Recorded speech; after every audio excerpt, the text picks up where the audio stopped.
Hello guys, welcome back to my channel. So today guys, what we'll be doing is to reconstruct the wig from our last video. The hair has already been washed and treated, so I'll be using my mesh dome cap to make this wig. This is what it looks like.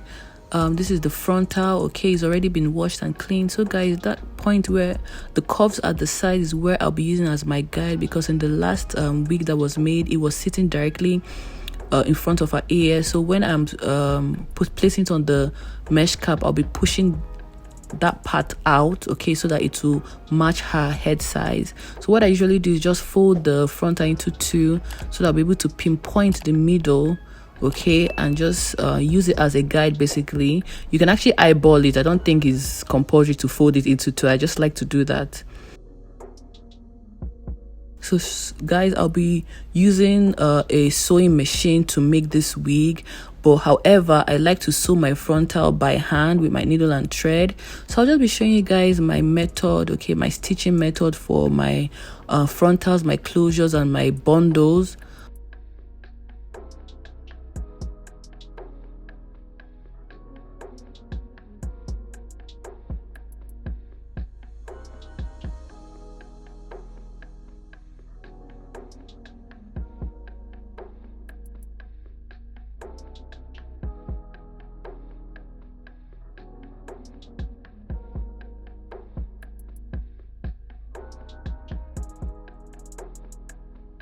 So okay guys, as you can see, I'm not doing the side of the frontal just yet. I like to do the back first, okay, so that I just hold it in place before I do the sides. This is my method. You don't have to do it this way. You could actually just start from the side. That is where the thick elastic band is, and then go all the way to the other side. But this is how I like to do mine.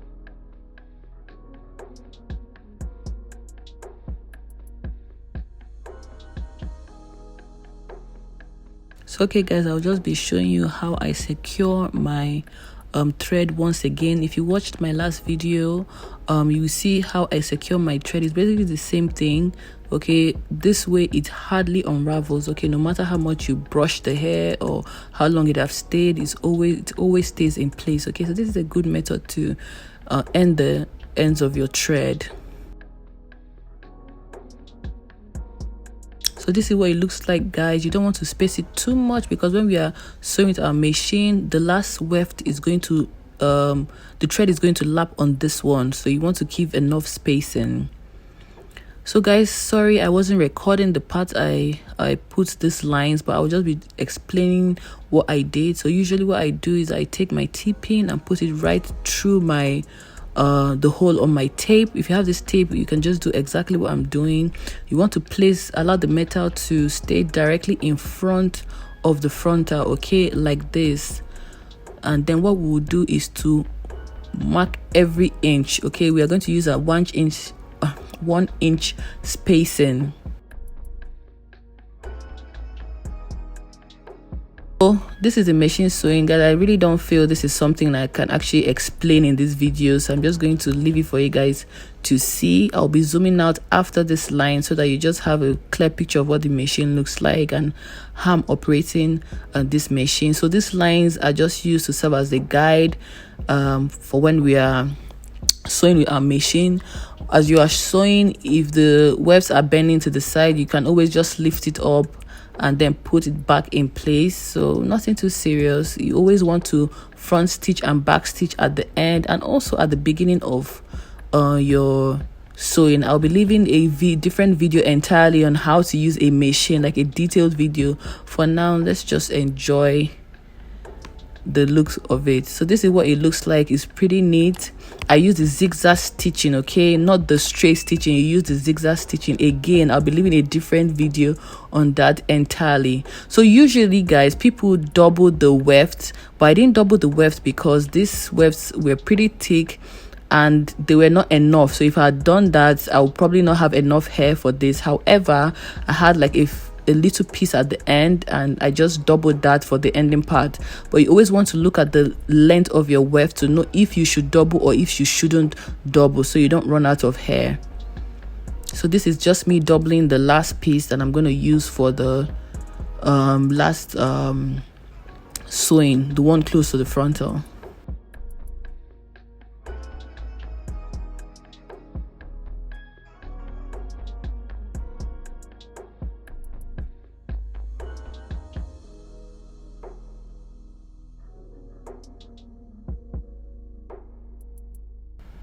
So guys, I'm using the butterfly machine. Guys, I won't really recommend this machine to sew for anybody that wants to use it to make wigs. Honestly, I prefer you get the Singer machine or the very professional one that has a ball at the point of sewing, okay? But please just go for the Singer machine. This one, the space is small and it can be really frustrating using this machine. So we are going to the last stitch, the one that I'll put close to the frontal. At this point, you always want to make sure that you are not eating into your cap, so always adjust your cap. I think I should have sewn on the left hand side towards the ending. I'll be trying that the next time because this was a little bit tedious to do. I'm sure if I turned it the other way around, I would have more space on the other side and just less need to manipulate the cap while I'm sewing. So guys, we are done. We are cutting out our excess mesh cap. Will also be putting our elastic band. I will be leaving a very detailed video on that for you guys soon, how to put an elastic band by yourself, because sometimes your wig, you know, it gets loose and worn out and just doesn't sit well on your head. So I will show you guys how to put an elastic band for your wigs. So these are what the lines are looking like. They look pretty neat, even, you know. I mean, we did a good job. So guys, we'll be going into styling. Okay, if you watch my video on the essentials for every wig owner, you will see that most of the tools that I mentioned, I'm using it in this video. Okay, I use the butterfly clips, I'm using my tail comb, I'm using my brush, I'll be using my wax stick and my hot comb. Okay.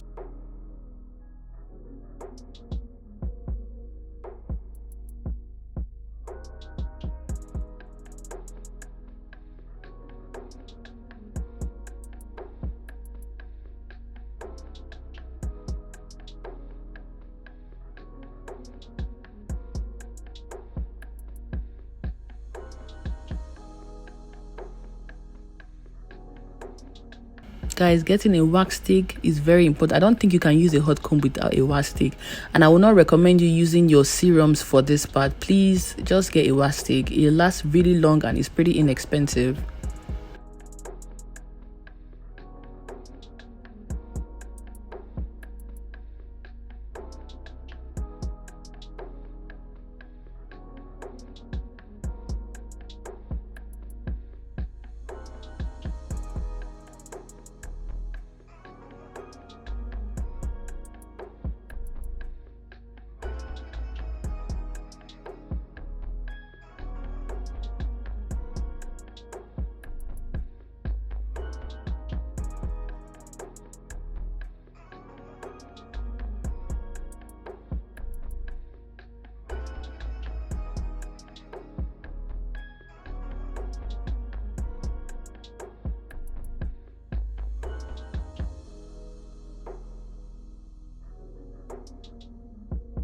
What we are going to do now is just to part our hair where we want it to be, and then we use our hot comb, you know, just to make the line really come out like so.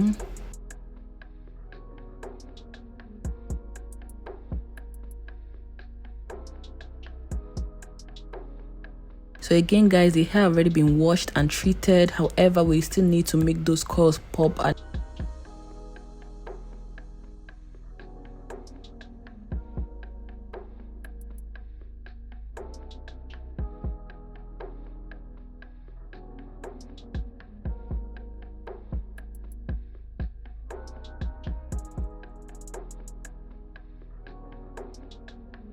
So guys, something funny just happened, but I decided to leave it because I wanted you to see how nice, okay, that frontal was looking after that hot combing.